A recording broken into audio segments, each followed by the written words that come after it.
Olá a todos, eu me chamo Pablo Torres, sou professor do curso de Design da Universidade Federal de Campina Grande, no Brasil, e sou doutor em Design e Inovação pela Università degli Studi della Campania, na Itália. E estou aqui para apresentar minha conferência intitulada Um Modelo de Design para a Inovação Social. Começaremos falando sobre os dois principais paradigmas do design contemporâneo. Em seguida, eu apresento o meu modelo de design para a inovação social e a gente termina com os experimentos que foram realizados da utilização prática desse modelo. Então vamos lá. A gente precisa entender o design como um processo que vai transformar um input projetual, uma entrada, que pode ser um desafio, uma necessidade ou uma oportunidade, em um resultado desejável, ou seja, uma resposta àquele problema identificado lá no início como input de projeto. Então, entendendo mais amplamente ainda esse modelo, a gente pode entender que os inputs de projetos são necessidades, oportunidades, desejos, tecnologias, desafios. O processo de design faz com que o projeto transforme esse input num resultado, num output. Porém, esse processo é iterativo. Ou seja, antigamente esse processo era linear. Você ia por etapas até chegar à versão final do output de projeto. Hoje a gente entende esse processo como um processo iterativo. O que significa iterativo? Sem o N, certo? Não é interativo, é iterativo. Iterativo significa que é um processo cíclico.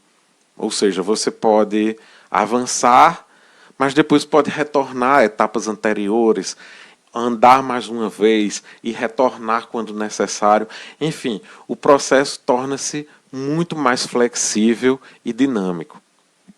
Como outputs de projeto, a gente tem aqueles comuns que a gente já sabe, que são produtos, serviços, comunicações, modelos de negócios, interiores e exteriores, um produto de design digital, pode ser um edifício. Porém, hoje, o foco do design deve ser sempre aquilo que esse output de projeto vai trazer para as pessoas. Ou seja, o objetivo final do design sempre vai ser aquilo que o output pode trazer, pode permitir às pessoas, que é a sensação de beleza, de conforto, de praticidade, pode ser uma solução mais econômica, pode ser uma alternativa para a geração de renda, pode ser estratégias de empoderamento para uma comunidade. Enfim, os resultados derivados dos outputs de projeto é que hoje devem ser o foco principal do design.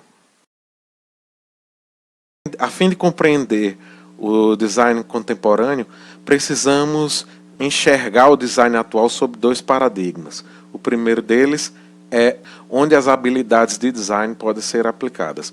O design enquanto prática portadora de habilidades como interdisciplinaridade, pensamento estratégico e capacidade de resolver problemas deve ser visto como um meio para desenvolver tanto soluções tangíveis e intangíveis, como também para a resolução de problemas sociais complexos. Dessa forma, as habilidades dos designers para projetar produtos, comunicações, interação, serviços e espaços têm sido usadas para transformar as maneiras com que as pessoas interagem com sistemas, serviços, organizações e políticas. Como os designers, que sempre foram reconhecidos por serem solucionadores profissionais de problemas, moveram-se para a criação de sistemas e estratégias, seus interesses também se moveram para os problemas mais complexos das pessoas no mundo contemporâneo. Soluções para os problemas mais graves da atualidade, tais como violência, pobreza, acesso à educação ou as consequências do envelhecimento da população, têm utilizado métodos e ferramentas de design para serem desenvolvidas e implementadas, levando a uma nova abordagem de projeto aplicada para o desenvolvimento social. O segundo paradigma do design é quem pode fazer design. Nesse sentido, a necessidade de entendimento dos sujeitos para os quais se projeta, ao colocá-los no centro do processo projetual e enxergá-los como pessoas, mais do que como simples usuários de artefatos, é um ponto fundamental. O ambiente colaborativo torna-se um forte impulsionador da utilização de métodos abertos, participativos e de cocriação, aproximando o design de temas como cidadania, colaboração, participação social e inovação aberta. Soluções para os problemas complexos de hoje dependem das decisões que as pessoas tomam em suas vidas cotidianas, sobre, por exemplo, o que comer, o que consumir de energia e como elas tratam, como elas separam o lixo. E ela parte da ideia de que criatividade, conhecimento, recursos e ideias são difusos em toda a sociedade. Dessa forma, eu proponho um novo modelo que chamei de modelo de design para inovações sociotécnicas. O modelo pode ser utilizado tanto para projetos que começam a partir do zero, quanto para projetos em andamento. O modelo também visa facilitar a aplicação operacional do design, considerando que intervenções projetuais só podem obter sucesso se considerarem uma abordagem participativa e inclusiva das pessoas em todas as etapas do processo. Graficamente, o processo de desenvolvimento de um projeto não é linear, mas ocorre em ciclos contínuos e iterativos. Em outras palavras, há uma movimentação livre e até necessária entre as fases do modelo, que podem ser refeitas de acordo com as exigências do projeto. Além disso, uma intervenção de design não se limita ao cumprimento de todas as fases do modelo, mas podemos considerar a continuação do processo ao longo do tempo, repetindo o ciclo em novas intervenções. Nesse sentido, o quadro reflete uma estrutura modular que pode ser adaptada às especificidades e características de cada projeto. Sua forma hexagonal é dividida em 6 partes iguais em forma de triângulos, sendo que cada um deles representa uma fase do processo. Todos eles apontam para o centro do hexágono, para que se interrelacionem e se comuniquem, incentivando o trânsito livre entre as fases e sugerindo a iteratividade requerida pelo processo. Também consideramos aqui que o processo de design não tem um ponto de partida ou ponto final bem definidos, o que sugere que a intervenção pode ocorrer em qualquer fase do projeto apresentado no modelo. Ao mesmo tempo, podemos considerar o modelo também como uma conexão de fases que são interdependentes, que podem ser observadas individualmente, como se esse modelo fosse explodido em 6 partes diferentes. É uma maneira interessante de se visualizar o modelo por completo, compreendendo cada uma de suas fases individualmente. A partir dessa visão, a gente pode configurar as fases do projeto de acordo com as necessidades que cada situação exigir. Considerando cada fase do modelo como módulos que podem ser manipulados de acordo com o que o projeto exige, é possível dividir esses módulos em blocos, dividindo o modelo de várias maneiras diferentes, fornecendo novas possibilidades ao projeto. Por exemplo, as 6 fases do modelo podem ser divididas em 3 blocos, cada um com 2 fases. Então, consideramos que cada bloco pode ser desenvolvido em uma semana de trabalho, por exemplo. Se o objetivo da intervenção é obter ideias rápidas, pode-se aplicar as fases de imersão, estratégia, ideação e prototipagem, deixando as fases de teste feedback, implementação e escala para uma etapa posterior. Alternativamente, se o objetivo da intervenção é desenvolver ideias e depois buscar formas de implementá-las e fazê-las crescer, é possível realizar as 4 primeiras fases imediatamente, adiando a realização das 2 fases finais. Vamos ver como podemos entender cada uma dessas fases do processo. Começamos com a imersão. O processo de design participativo naturalmente começa com o reconhecimento das pessoas e suas relações entre si e com o território em que vivem, de modo a identificar suas necessidades, desejos e histórias.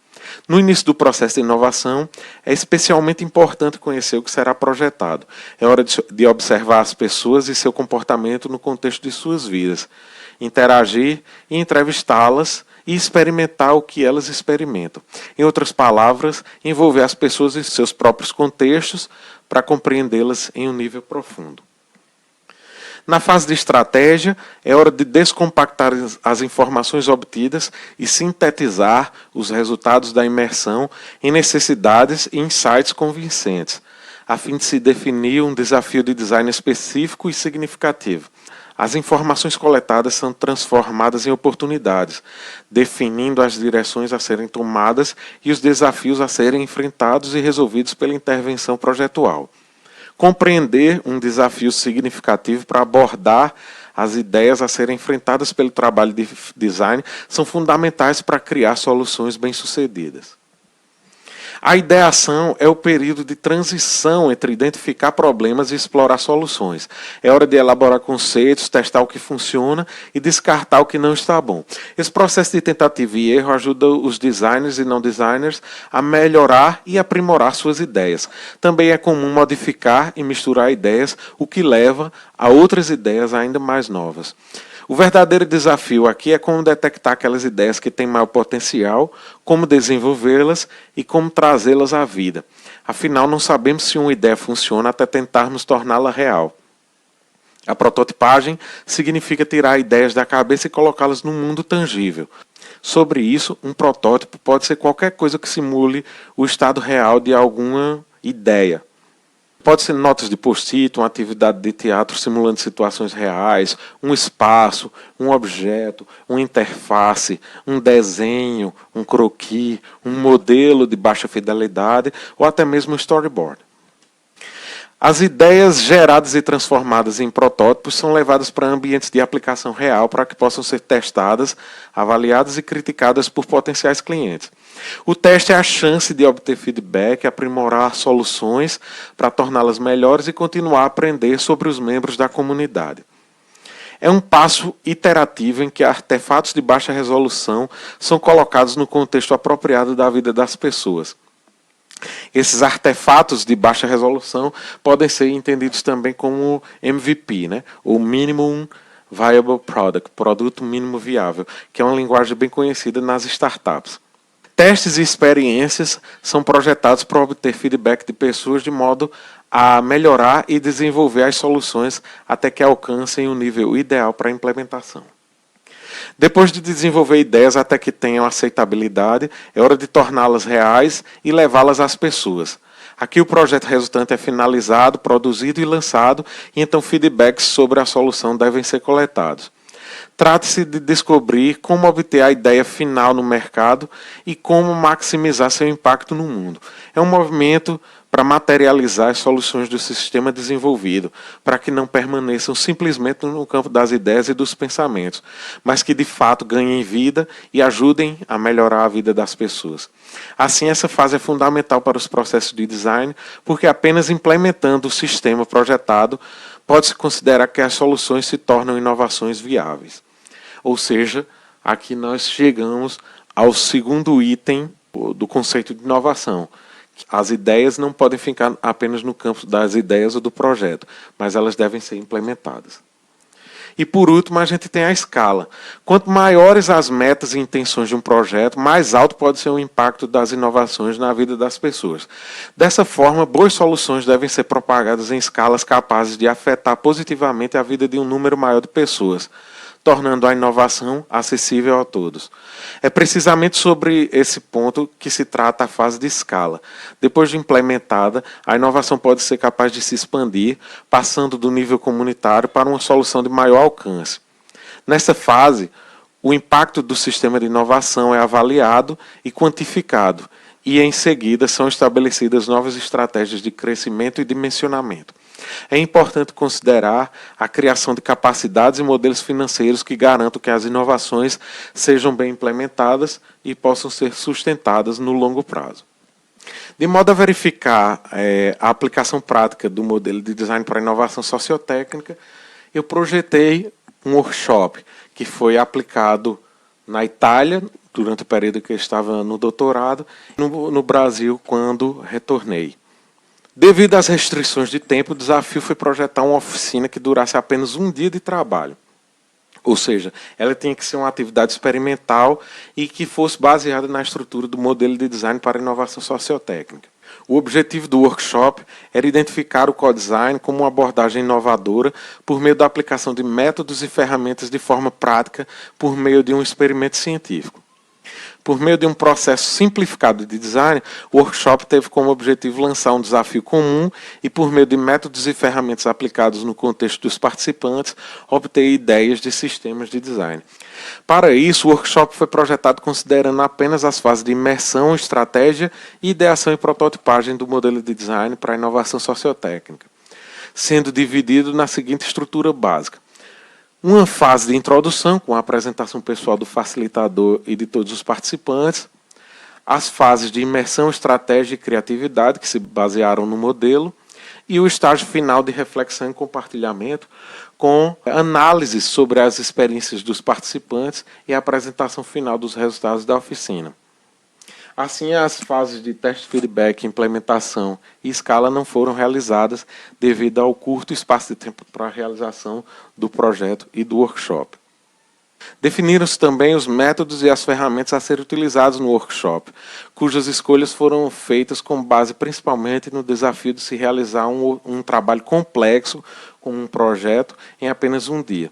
Além disso, foi definido o tempo de cada etapa e fase do projeto para ajudar a gerenciar o processo de design. Dessa forma, as atividades da oficina foram mescladas entre atividades individuais, exercícios de grupo e discussões com todos os participantes. Nessas imagens aqui nós temos a realização do workshop que ocorreu na Itália.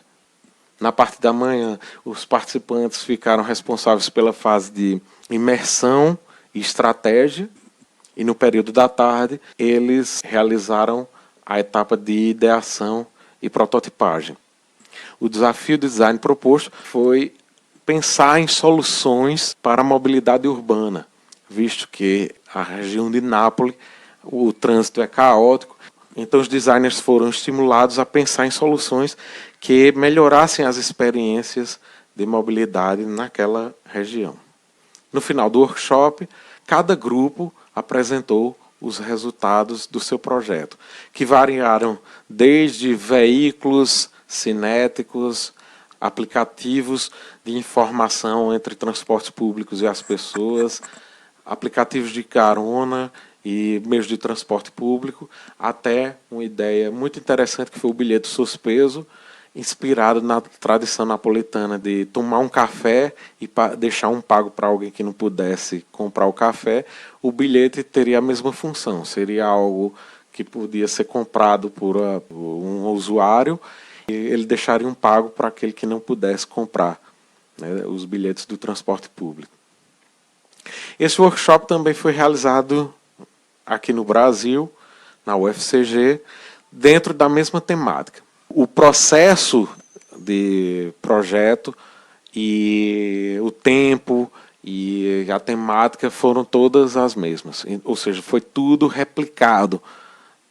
Então os participantes fizeram as fases de imersão e estratégia num período e no outro eles ficaram responsáveis pela fase de ideação e prototipagem. Prototipagem, nesse caso aqui, tanto no italiano quanto no brasileiro, significa criar um cartaz de apresentação com as informações que eles obtiveram ao longo de todo o workshop. Então, materiais simples foram utilizados, apenas papel, cartões de grande formato, lápis de pintura, lápis grafite, canetas, enfim, esses foram os materiais que foram utilizados no workshop. No final da atividade, os resultados de cada grupo também foi apresentado e os resultados também refletiram um pouco da realidade local. A gente teve desde um Uber em forma de van até um aplicativo de informação entre os meios de transporte e as pessoas, um aplicativo para caronas entre universitários, né? Então, ideias bastante interessantes e dessa vez adequadas à realidade local. Ou seja, mesmo aplicando um processo semelhante, com tempos semelhantes, com temáticas semelhantes, os resultados, por serem em locais diferentes, foram diferentes. E foi muito interessante verificar que em apenas um dia de trabalho foi possível gerar ideias de possíveis serviços inovadores na área de mobilidade. Agradeço a todos pela oportunidade e pela audiência. Deixo aqui os meus contatos, endereço de site e e-mail. Obrigado e muitas gracias.